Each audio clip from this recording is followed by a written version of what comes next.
You are listening to the You Get to Decide podcast with your host, Allison Cratchola Gallagher, episode number 12.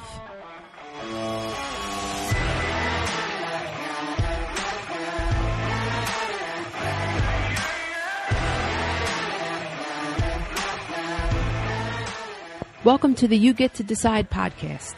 This is your life and business coach and host, Allison Cratchola Gallagher. I help all you high achievers out there feel content and confident so that you can feel happy now. Then you're just going to go out and create the life of your dreams faster. Through my journey, coaches have helped me completely transform my life, and now I get to help you do the same. Every week, we're going to talk tools, tips, and tricks to help you take consistent action based off the life you want. Because you really do get to decide your life. And I am here to remind you of that every week. So let's get started. Hello. So I want to talk about something that I'm seeing more and more. We're in a season of negativity. And negativity is, I'm going to try to turn my mic up. I have difficulty with my sound, figuring out my sound. And I was sick, and I was in a panic because I had no voice. I'm like, how am I going to record my podcast? For the first time, I was in a panic about my voice, so I'm a little nasally, so I apologize. But so I want to talk about today. We're going to do a podcast about negativity, and we're in a season of heavy negativity. I am recording this right after the Olympics have finished. And between Olympics and social economical issues and politics, I see, and it really doesn't have to be that in particular, all those things going on for there to be negativity on social media, which is, I think, where we spend a lot of our time. And you can go into these rabbit holes of awful negative comments and judgments, harsh judgments about the littlest thing, what people are wearing, how they're wearing their hair, where they are, their pose. It could be anything. It could be really big things, but it could be little things. And there could be 150 comments and just negative after anger, after all these things. And I just watched this happen. And I wanted to do a podcast about this because I think we try to escape negativity. And what I've realized and what I found out as I've evolved and managed my mind, that I don't make it a problem, that I just observe it.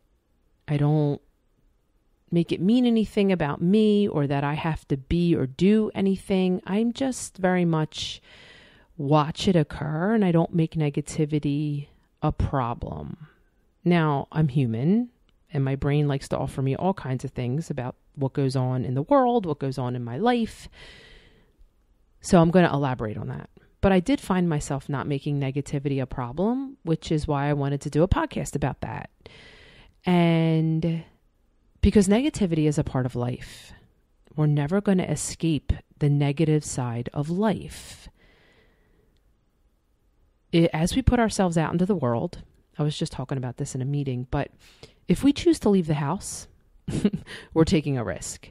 If we choose to get married or attach ourselves to a partner, love, give our heart away, have children, if we choose to buy a home, if we choose to have financial responsibilities where we need to have a job, if we choose to be a product of society, it's all a risk. And where there is risk, there's potential for, I don't know how to word it, bad things to happen, consequences to those risks, however you want to look at those. And so negative things are going to happen. If we go out into the world and have conversations, we cannot control what comes out of people's mouths. We can't control their actions. If we're interacting with other humans, there's negativity that goes on in life, and that's never going to go away. Okay. And I'm not talking about, this is the opposite of what I consider toxic positivity. My definition of toxic positivity is just not acknowledging the negative side of life, just pushing it down with positive quotes, with life will get better, with minimizing the negative. And I do not agree with that. And that's not what this is about. I never want to minimize my feelings, ever. When toxic positivity is pushing it down and pushing on top of it positive thoughts, feelings, actions, quotes, whatever. And I just believe the more you're going to push something down, the more it's going to push back at you and explode.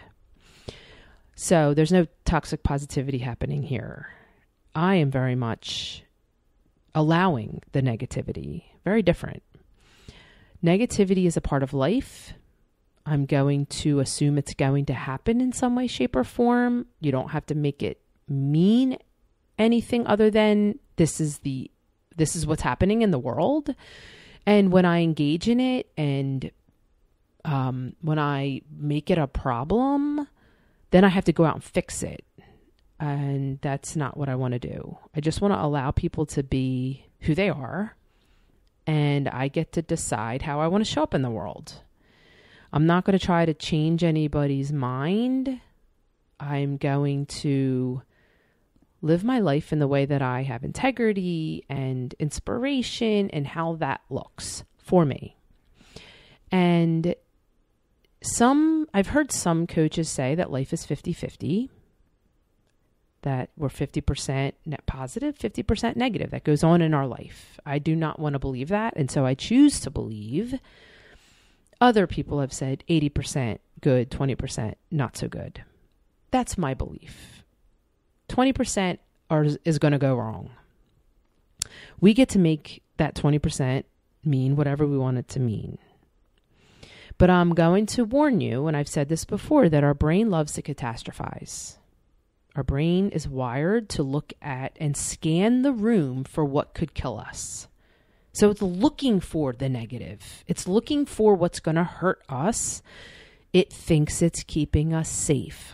This is just a reminder. So it's going to catastrophize because it's going to plan ahead for the catastrophe to keep you safe. It is your job from your prefrontal cortex, your conscious part of your brain, your forehead, I'm tapping on my forehead, to decide what you want to see and what you don't want to see and what you're going to make it mean.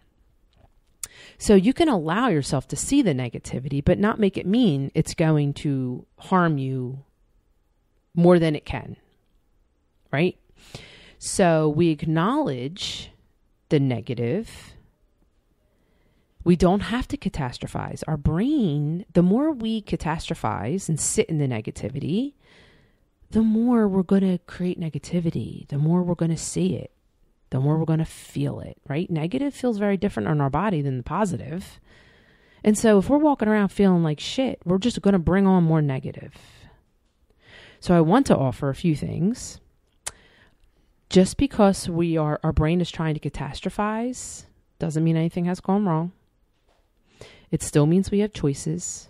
We can choose to see it what it is. What I say is everything is floating around outside of our body, right? So if there's a negative situation happening, it doesn't have to ingest itself inside of me, and I don't have to carry it around all day.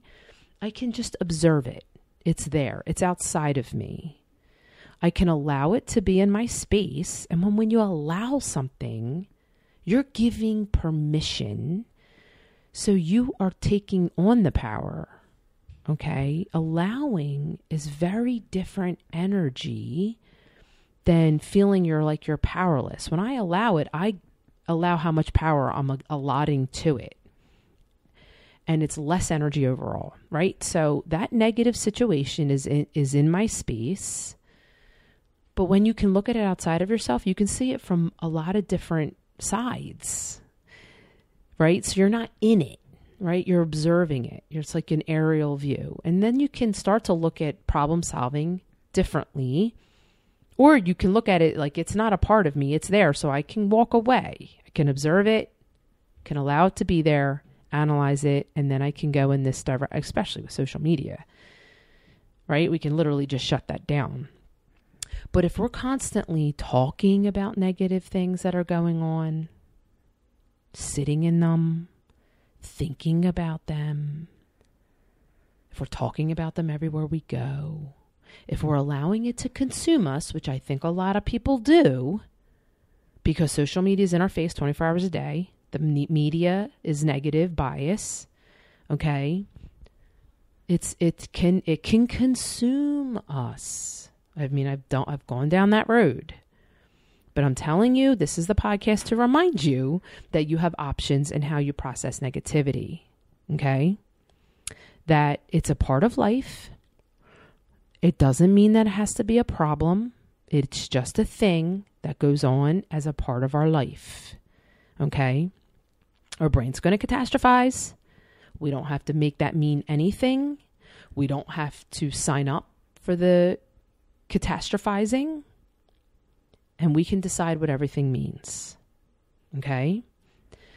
Now, I also want to talk about the asset. The asset is, it helps us, if we allow it, it gives us more bandwidth for the capacity of our emotional tolerance. Feeling the hard feelings creates stronger humans. If we try to push all the negative away in our life, first of all, the positive feels so good because we understand negative. If we try to push all the negative and fix all the negative constantly and just ignore it, first of all, it's going to get bigger, right? But also just allowing it and feeling through it, we become a stronger human being in processing the negativity. But when we allow it in our life and understand that it is a part of our life, it creates the better time. The good times are even better. If life was just always good, it wouldn't be good because we wouldn't understand when bad happens that the good is so good. So the negative, it creates resiliency. It creates adaptability. It creates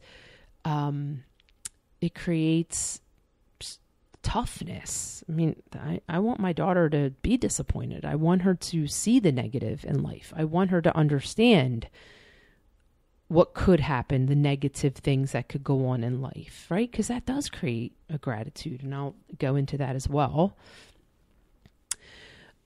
But there are assets to the negativity. And when we see that, right, we learn from it. That's where we grow. The challenges are where we grow, right? So it is inevitable. And so when we try to push it away, we're creating more pain. Ignoring and suppressing it is creating more stresses and health problems. So we can decide that it's going to be there. We can decide how much we're allowing into our life. And we can decide how to process it, right? We have control, right? Because if we're going out into the world, there is risk of negative sides of life. We're choosing to take risks in life, all different levels. And with the risk could be a consequence. So I do want to talk about the real hardships as well, not just the negative little things that go on in life. I'm going to talk about the little things though, but I want to talk about the real hardships as well, right? There's real loss happening, lives lost, diseases, right? Cancer, heart attacks, business loss, right? We're in an economic time where there's real struggle happening financially. People are losing businesses overnight. There's financial loss and other things that I'm not naming, right? You can't pay your mortgage, things like that. And I just want to offer that we still get these are things that happen. Struggle is never going to not happen because we take risk. We chose to buy a home. We chose to rent a home.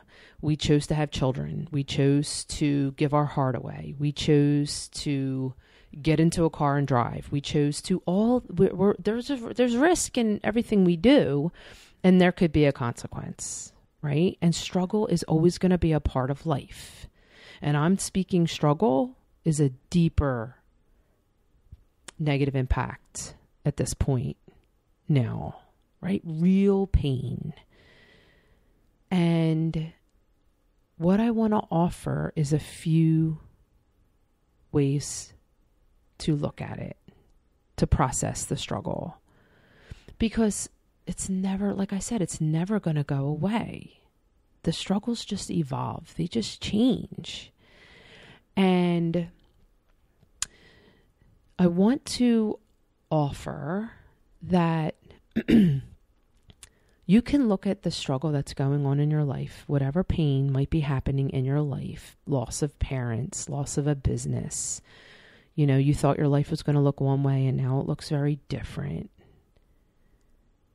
And to sit in, now I'm not telling you to push it away. We have to process loss. I would never, anyone in my space, I would never not acknowledge the loss. Maybe it's now a disability that has come over you in some way because of an accident or an autoimmune, right? We're mourning the life we thought we were going to have that we no longer have, the business and the expectations of the goal, the financial, the economic status of what's happening in the world. If we cannot control the whatever I consider as a quote unquote struggle, the loss, the cancer, the grocery bill, property taxes. I just talked to someone who has a business in Philadelphia, and the property taxes are apparently going up, and it's affecting her business, and she might have to move out of her business, and she's been there a long time. And this came up on her within days. And now she's making a major life decision about her business, right? These are real things that happen in the world. Loss, a car accident, tragedy. And these are things that we cannot control. So we have to process the loss. We have to process the feelings. So however that looks to you, right? And I want to offer self-care, meditation, prayer, journaling, therapy, reading, church, whatever it looks like to help you process loss is very real and is an asset. And I want to offer for you to do that. You deserve it. You deserve to mourn, whatever that looks like for you, and to process your emotions. And I'm going to do a whole podcast about sitting in our emotions, because emotions come from our thoughts. Emotions are feelings. They're interchangeable. They come from our thoughts. And we have to get through that negative feeling and process it in our body, right? What happens to trauma? Trauma is stored in our body. And our body keeps a score, right? Our body does not forget. And so we have to allow, and the trauma sits because we did not process. We don't process. We have to process what's the feelings that we're feeling. It is so important for our mental health, our physical health, our well-being as a human being, and anybody that's around us that we're serving. Parents, employees, clients, whatever it is. Our kids. So processing our feelings is very important. And so I just want to offer a quick tip that whatever you're thinking is creating a feeling in your body. This is going to be very brief, but I'm going to do a podcast about this. If you think I'm losing my business, or if you have missing a family member, thinking about the pain of not having, I lost my dad 15 years ago. And when I think of my dad and not having him, I feel it in my stomach. Okay. Some people will feel it. I've talked about panic and feeling it in my face in a few podcasts. I have it go down my arm. Certain fears feel different than loss, feel different than joy, feel different than resentment, feel different than anger. Practice with these, a thought in your head that creates anger, a thought in your head that creates joy, a thought in your head that creates resentment. Think about them and explore. Where am I feeling this in my body? What does it feel like? Because it might all feel different, and everybody feels different about different feelings. But I feel it in my stomach when I think about not having my dad. Upper stomach. So what I do is I leave my head, I leave the thought, and I go into my stomach. And I just sit in that feeling, process it, and honestly, as I did that, gratitude came over me, which is very interesting. But the facts are that a feeling is going to pass through your body within 60 to 90 seconds. As long as you're leaving your head and you're focusing on the feeling and where it is in your body, if you continue to sit in the thought, that feeling is going to stick around. But every time that feeling comes up, pause. Put your hand wherever you're feeling it and just allow it. Self-compassion for what you're feeling. Giving yourself space to heal. Don't judge. Don't judge any of the feelings and the thoughts that you're having about the loss. Okay? I wouldn't judge any of the thoughts or feelings I have about any of the negativity that's going on in the world. Just allow it and just have my own back and then know how I want to show up with integrity, right? And then use the loss or the struggle and what can I learn from this? What about this can make me smarter? What about this can make me stronger? How can I use this to show my level of resiliency? How do I want to show up in the struggle and really explore this, right? Because I want to show up as a victim. I want everybody around me to feel sorry for me is like the old behavior, right? So I have to process that old behavior, and I also have to be there for the victim in me and say, I know you're there, but that's not who we are today. And I love you, my little victim self. I love her deeply.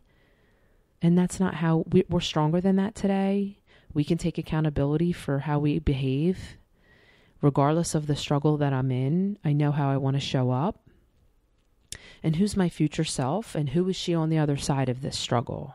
Because she's on her way to a new struggle, right? So how did she show up and who is she today? She's looking at the struggle I'm in right now. Very different. She's like, you got this. You're going to figure it out. You're going to get through it. You're going to do X, Y, and Z, whatever the struggle is. She's on the other side of that. And I want to offer through this self-compassion because if there's no self-compassion and you berate yourself and judge yourself for having the struggle, like I had someone who came to me who had a struggle that it was just a negative situation that she blamed herself for that had nothing to do with her, right? And I had to remind her, you had no control over this. Why are you blaming yourself? If you're blaming yourself for things that you did not have control over, I want you to check in with yourself and why you're doing that. And it always comes back to curiosity and compassion. Why am I reacting this way? How do I want to react? What can I learn from this? Who do I want to be in this moment? What would bring me to a sense of, to process this and get to a place of neutrality about it? Like I talk about the negative, the neutrality, the positive, right? Feeling really good, feeling really bad, but then there's a neutral where you show up and you just kind of can get to a place where you're not feeling extreme sadness, anger, resentment. And it all comes from our thoughts, So when you decide I can't control this, so what can I control? It's like having that aerial view of the problem, of the struggle, of the negativity. All right, look, here's the situation in front of me. What can I control? And it always comes back to our thoughts and our actions. So I do want to offer, taking care of ourselves what does that look like? self-care in the struggle. Meditation, writing, prayer, exercise, going out and walking, lunch with friends, reading a book, sitting in your car for whatever. Music gets me out of the negative vibe quickly. Loud music and dancing does that for me. Walking, it does that for me. And so I also want to offer that if you are struggling with something, it is even more important. If you struggle with self-care and putting yourself on your calendar, and you're running a household and a business, or you have you're a working caregiver and you are the prominent one in the household that's the caregiver and you have a job, or you're running a business. But if you are the caretaker in the house, you're the asset. So you deserve extra care, extra relaxation, extra rest. So, and when you're dealing with a struggle, that is even more of a time to take care of yourself, to put yourself on your calendar, to make sure you're resting and recouping so that you can handle the trials and tribulations of what is happening, or the busy household. You're taking care of kids, so you need that extra bandwidth for the stresses, for the the pivots of taking care of multiple kids or whatever that looks like. You want to be emotionally present for whatever your kids are dealing with and they're coming to you with. That as the asset of the household, you need to be taken care of. And if there is a struggle and if there is a pain, and in the environment that we're living in today and the negativity that's on social media, I want to offer that is going to create some people can just read through it, laugh, and walk away. And some people spend hours trying to change people's minds, trying to fix things, trying to make people see your point. And you know what? Do I want to be right, or do I want to have peace? I learned this in recovery. I'm not trying to argue with people about how they should think. These are my beliefs. You're welcome to join me in my beliefs. Whatever your beliefs are, I hope you like your reasons, and I will listen to your beliefs. These are why my beliefs are mine. I'll happily listen, and then I go my merry way, because peace is more important than being right. And that is even a lot of times in my marriage. When you show up in a conversation, when I show up in a conversation with my husband, it is more important for me to have peace than to be right. And so I come from a neutral place and I listen to his point of view. I will calmly and make sure that he is listening to me calmly and my point of view. And then if I need to apologize, or if we have to have a separate conversation about going forward, something went off the rails and what that's going to look like going forward to make sure it doesn't happen. But I'm not coming at him that I'm right, because he has his own story in his head about what went on.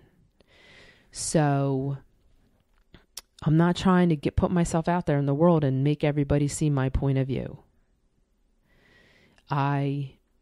Especially when it's a spiraling negative conversation about politics, about religion, about social economical situations, things that I don't, can only do so much research, and I'm not an expert.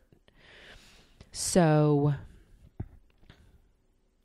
I've had a few hard weeks, and I'm very present with when I'm feeling overly emotional. I allow myself to feel. I allow myself to have a good cry. I don't make that cry. I used to make it mean all kinds of things. When I need a good cry, I don't make it mean anything other than I'm processing my feelings, and that is the best for my body. And that is the best to get me through whatever I'm struggling with. It might be the frustrations of 10 small things that are going on my desk right now, right?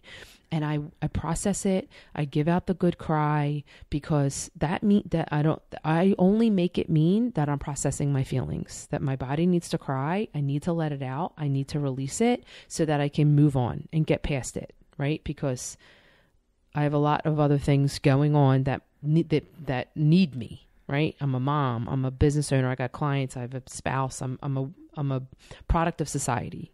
Right. And I want to be that product.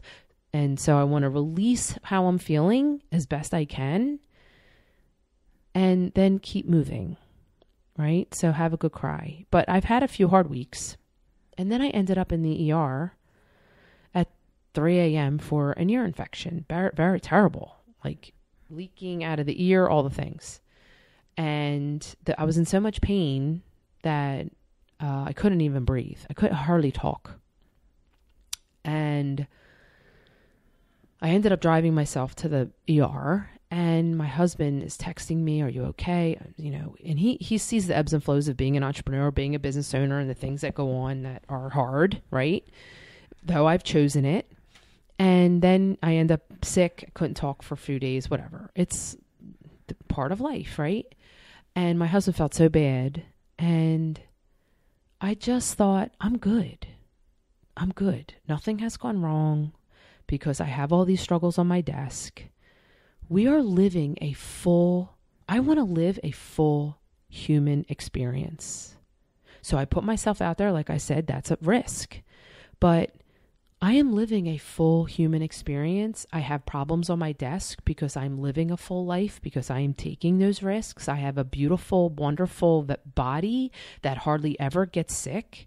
And so, yes, I knew I was in for the long haul that night with an ear infection, though I didn't realize it was going to get so bad that quickly and I was going to end up in the ER. But I knew this will pass. It's temporary. I can deal with the pain. I took some Motrin. I ended up waking up still in pain, but I didn't make it mean all kinds of crazy things. I was like, I'm good. I sat there in the ER actually full of gratitude. I would not switch with anybody else on this planet for my life. Nobody. I have a beautiful life. I love my life. And even sitting in the ER, I had gratitude for my life and where I was. I acknowledged the pain. I was crying because of the pain. I was feeling sadness that I was going to have lack of sleep and what was about to come, because I cannot function on 5 hours or less sleep. That's where I am, whether it's because I'm 46 years old, I don't have a thyroid, whatever it is. I used to be able to go on 4 or 5 hours of sleep every single night. I cannot do that today. That might create some frustration for me for sure, especially being a coach. I have to show up fully with my brain functioning to work, right? People hire me for my brain so that I can help them manage their brain. My brain has to be fully functioning, and lack of sleep is very difficult for me to show up that way. So that can create frustration for me. But in the end, I was like, I would not change lives with anyone. I'm not trying to switch places with anyone. I see people thriving in ways that I am today envious of, but I make that envy mean I want some of that. So let me move in that direction, right? But that doesn't mean I'm going to trade my life for them, because I understand emotional wealth. I live in emotional wealth. I know what it feels like to have struggle on my desk and still be able to choose gratitude, still be able to choose true joy. That to me is priceless. That to me means more than anything for my business, anything. I can sit in that ER and feel total gratitude for my life, that my husband we have good insurance, that I'm able to walk into an ER, that I have a car to drive in to get to the ER, that there's medication that I can take that's going to relieve me. Those are the things that I focus on today. I absolutely acknowledge struggle. I acknowledge the negative parts of life. I acknowledge all of it, but I don't have to sit in it. And the more I've practiced that, the more I get to gratitude, the more I get to peace and joy. And I'm in a season where I'm transitioning. I'm still very much a photographer, but I'm transitioning into a new business, and I'm 46 years old. And that comes with a lot of, I'm going to say, struggle. But I chose that, and I'm here for it. And when fear comes over me, and when the challenges look like I don't know what to do and all those things, I don't make it mean anything other than this is my season. I'm going to figure it out. I'm going to learn in that learning season, and I can still have that happen and feel total joy for my life. I don't make it mean anything has gone wrong, that I'm starting a new business, and probably the final business that I'll retire in at 46 years old, and any other the trials and tribulations of life. To me, emotional wealth and well-being is the most important thing that we can have, more than anything else.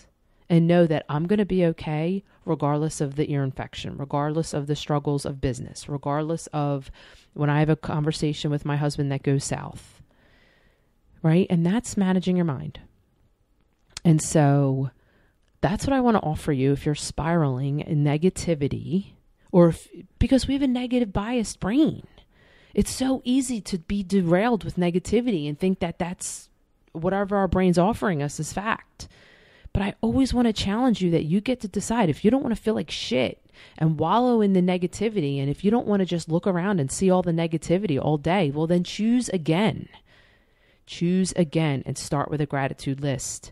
Sit, whatever makes you happy, whether it's whatever makes you tick. You can think about being on an island. You can think about skiing down a mountain, but you can think about having lunch with a best friend. You can think about swimming with your kids. You can think about being alone. You can think whatever brings you joy, right? Snuggling on the couch with a partner. Think about that. Think about a memory that makes you so happy, and practice sitting in true joy. Just practice sitting in it. Do you even know what true joy feels like? Practice sitting in it, and then go to that place when you are spiraling. Oh, I remember I can choose joy at any time. And I just want to reiterate that that's not toxic positivity. That is not toxic positivity. We're not going to ignore the negative and the struggle. We want to acknowledge it, but no, we don't have to sit in it and make it derail our life. And I hope that the story I just told is evidence of what that looks like. Right? Acknowledging it, allowing it, but practicing sitting in true joy was going to bring more joy into your life. Right? So if the struggle happens, we can deal with that, right? We can process that, but we're going to see less negativity around us just by choosing joy. So I would love to hear from anyone who has stories. I would love for you to email them to me. I would love to hear if you are struggling with negativity right now in this season, and how you're processing it, or if you are having trouble navigating it, or what you're doing to avoid it and lessen it in your life. I would love to hear from you. But accepting negativity, knowing it's a part of life, nothing has gone wrong, and allowing it, even in the hard struggle, even in the loss, right? Okay, this has happened, and it's hard, and we feel all the feelings. We allow all the feelings, non-judgment of them. Okay, just watch our thoughts, just see them, right? And don't judge them. But all that is creating healthier and a more resilient emotional life. And that is beautiful. And that's because you're living a full human experience, a full human life. And isn't that what you want? So that's all I have for today. I don't know. If you are enjoying these podcasts, I would ask you to review, share, Review them wherever you're listening. And but I would love to hear from you and feedback of what you're loving, what you want to hear. And so that's all for today. And I'll see you next time. Bye. Hold up. Before you go, are you ready to accelerate the road to your goals? Or have you lost momentum and need some extra help? Or maybe you just know you're meant for more but don't know where to start. I can help you. I invite you to a free call with me where we're going to talk about where you are and where you want to be. And at the end of that call, you're going to have a ton of clarity, you're going to feel relieved, and you're going to know the steps to take to get you where you want to go. And then you decide if working with me is the right fit or not. No sweat. Go to my website, AllisonGallagher.com/coaching, or the link to my calendar and to connect with me is in the show notes. It is time to stop dreaming about the life you want and start taking steps in that direction. Let's go. This is Allison Cratchola Gallagher and the You Get to Decide podcast. Thanks for listening. I'll see you guys later. Bye.